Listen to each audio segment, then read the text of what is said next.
de la route, bordée d'eucalyptus, de cyprès et de chênes argentés, les seigneurs du pays sont échelonnés de 3 en 3 mètres, formant une garde d'honneur tout au long du parcours de la voiture royale.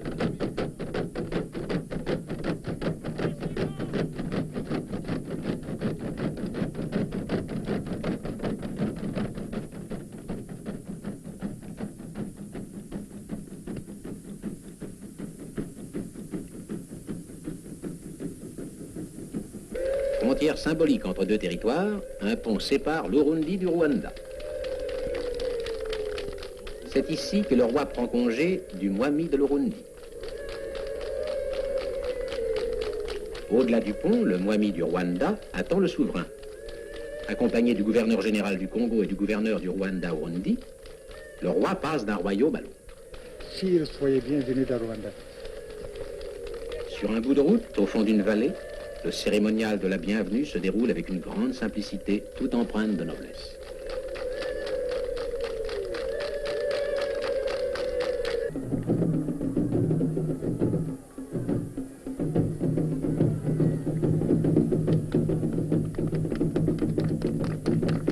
Nyanza, capitale indigène du Rwanda et résidence du Mwami, lequel a préparé en l'honneur du roi des Belges une fête sans précédent.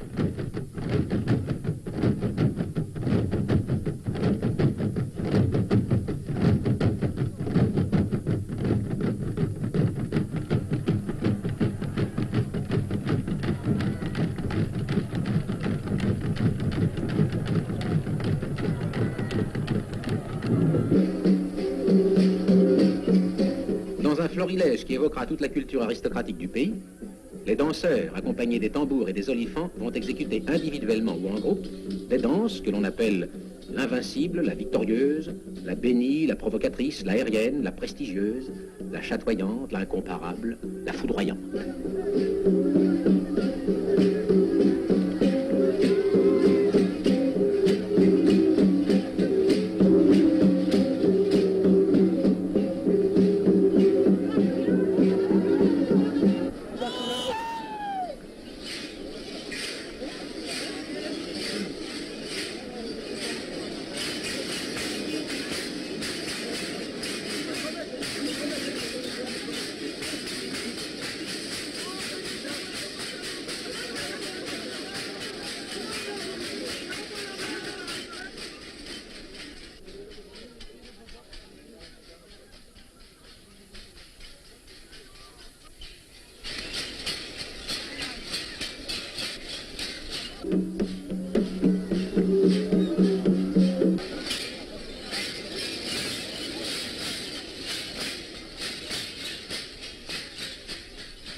Les grandes familles du Rwanda résident dans les krals, vastes enclos situés au sommet des collines.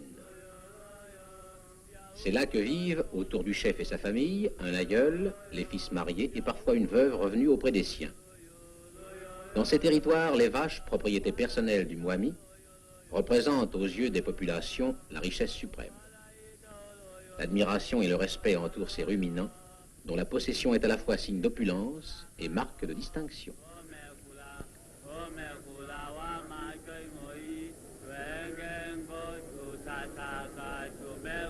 Chaque fois qu'il veut honorer un visiteur, le Mwami du Rwanda lui offre une vache. Mais son témoignage le plus haut de vénération consiste en une vache laitière accompagnée de son veau.